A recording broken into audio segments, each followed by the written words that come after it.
everyone, my name is Anastasia and welcome to my YouTube channel. Today we are talking about the essentials to bring on a long flight. I have done a couple of 10-hour plus flights and over time I built a list of items to bring to make this journey more comfortable. First of all, skincare. Long flights can be extremely drying for your skin, and I think by now we all know that the recycled air in the airplane, it's very dry. So from my experience, every time I take 4/5 hours plus flight, I start to have weird pimples, I have patches on my face, and my skin is extremely dry. So I found a routine that works for me and keeps my skin glowing even if I'm taking no long flight. So first of all, no makeup, obvious, right? But still. Secondly, what I'm doing is that after I eat, so once the food was served and I finish eating, I'm going to the bathroom, I'm washing my face with the cleanser, I'm drying my skin with the napkins. I'm using these napkins that I bought on Amazon, I think for £7. It's the cotton tissue that I use actually every day in London, and I see a really big difference from the pimples. I used to use a normal towel, but I read somewhere that so once you dry your skin, this towel is wet and bacteria are multiplying there, and then you apply it back on your skin and it's not great. And I saw a big difference when I use face napkins, so I brought them on a flight. So once I cleanse my skin and then dry it, I apply a bit of cream, and I think the cherry on top that I discovered recently is the night face mask. There are quite a few in the market, but I've got the one from Biodance. It's Biocollagen Real Deep Mask. So what's happening is that there's two parts, you wear them like that and that's it. They're quite wet, but I think after 6 or 8 hours they become transparent. So apparently all the good vitamins that are in this mask are deeply penetrating your skin and it's amazing. I don't know if it's true because I also read somewhere that our barrier of the skin is actually quite, I don't know how to call it, big, so not all the vitamins can penetrate your skin. But what I found it amazing for is that once it's on my skin, I do not touch my skin, right? Because in the plane it's so easy, you do your hair like that, or something scratching you, or you touch something, and I constantly touch my skin. Once this was on, even if I would touch something, it would be protected. So not only my face is protected from the recycled air, it is also protected from my own fingers. Second part is sleeping comfort. Sleeping in the plane, it is quite challenging. I'm really grateful for the fact that I can sleep pretty much anywhere, anytime I want. But still, if my sleep is not that comfortable, I would wake up through the night. So I have 3 essentials that I always bring on my flight. First of all, earplugs. Airplane is so noisy, people are talking, babies are crying, and it's absolutely normal, but it's not very enjoyable when you try to sleep. So I discovered for myself these earplugs called Loop. They're a bit more pricey than the average price for the earplugs. I think I paid £25, but I absolutely love them for 2 reasons. First of all, they're really small, so when you put it in your ear, it doesn't stick out, so you don't press it with the pillow more inside, because when I do that, it gives me a headache. But also this part is replaceable, so you have different sizes, XS, S, M, L, and I think you also have XL if I'm not wrong.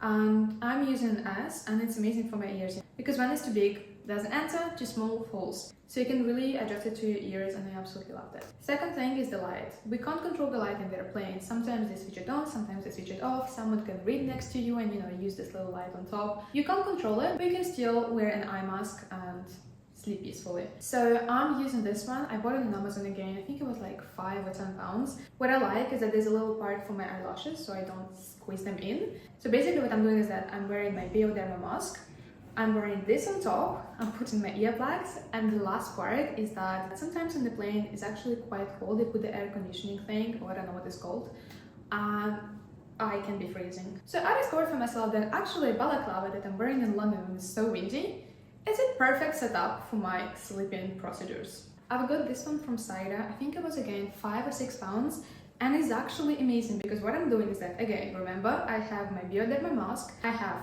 this on top, I have my earplugs, and then I wear this thing. So, and what I'm actually doing when I'm in the plane and I'm trying to sleep is that I'm doing this, which, as you may see, protects my neck, protects my ears, my eyes, and I'm sleeping very, very comfortably. Most of the time, I'm also gonna bring my plane pillow, but this time I forgot it, and I actually slept quite well with all this setup. Next part is health and comfort. Sitting on the plane for multiple hours can be very tough for your body, so health and comfort items are the must. I have actually only 3 again. First of all is the compression socks. I've recently discovered this for myself. I have actually a thing called restless leg syndrome. No one diagnosed me with that. I self-diagnosed, but basically what it is sometimes I can sit still and I need to move my leg. It's not all the time, but it happens randomly during the night or during the day and I can't control it. So what I noticed is that either when I eat too much sugar before going to bed or when I'm in the plane for too long time, I have the same. And it's not like I have to move my leg once and that's it. No, I have to constantly keep moving it, which is obviously very uncomfortable when you try to sleep. And I found out that the simple solution for me is actually wearing compression socks, and I don't have that anymore. Touching wood for that. Secondly, staying hydrated is the key, so I always bring my bottle of water, even if I have to empty it before passing the control. They always give you water with the food, and so just put it back in my bottle of water, so I always have it with me. And third is the hand sanitizer. I really don't like having my hands dirty, but in the plane, as I told you, I don't think it's the most clean space ever, and I don't think that airplane is clean after all the passengers properly. So in my opinion, there's so many germs out there, and I do not like having the thought that my hands are dirty. So, you know, instead of me constantly standing up, washing my hands, I just have my hand sanitizer, I sanitize my hands, and I have a peace of mind. The fourth part is tech and entertainment. Long flights can be exhausting. I told you that I can fall asleep pretty much everywhere and at any time, which is amazing. But I also have another thing that I'm extremely grateful for, which is I do not get jet lag. And the reason for that is that I'm calculating the exact hours that are in the place I'm going to. So this time I flew from London to Bali, and I've calculated what time is in Bali right now. So if it is night in Bali, I would sleep in the plane, even if it's, you know, morning in London. If it is the day out there, I'll try not to sleep. But obviously it's quite hard, especially I love sleeping, so keep myself awake, it's very difficult. So the thing that helps me is my iPad, which is ready and full with movies, with books, with audiobooks and music. I also have my 2 sets of headphones, so I have the Apple Pro, the little ones, and I also have Sony, like the big ones. And the third thing is that I have my power bank.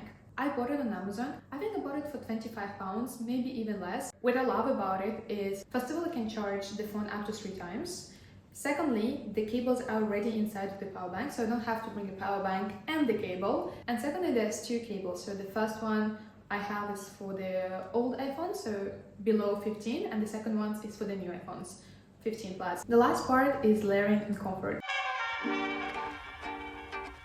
Every time I am in the airplane, it's freezing cold. I don't know why, but I'm always freezing, especially if I try to sleep. The little blankets that they're providing for the long flights are not enough for me. So I always bring my jumper, I always wear comfortable joggings, and I sometimes also wear a thermal top. And the last item that I absolutely need in the plane is the small waist bag. I've got mine from Mandarin. First of all, it's leather. Secondly, it's very stylish. So I hate these black bags that, you know, like Adidas waist bag, because I don't find it stylish, and I'm trying my best to look cute in the airport. I don't, but I'm trying my best to. So with this bag, I kind of felt, you know, stylish, and it's nice, it's simple, but it's really nice.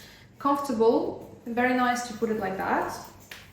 That's usually how I wear it, but you can also put it on your waist. I usually put inside my blue earplugs, I put my phone, my passport, hand sanitizer, and my power bank. Love it, so I don't have to constantly stand up from my place, take my backpack, sit down back. No, I'm comfortable, I'm chilling, I have this bag with me.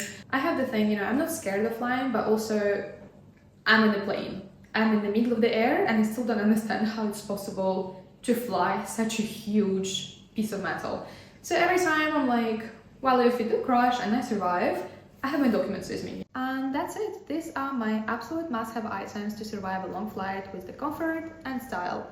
If you found this useful, don't hesitate to like, comment, share with your friend, and let me know in the comments what is your #1 long flight essential. Thanks for watching, and I'll see you in the next one. Bye!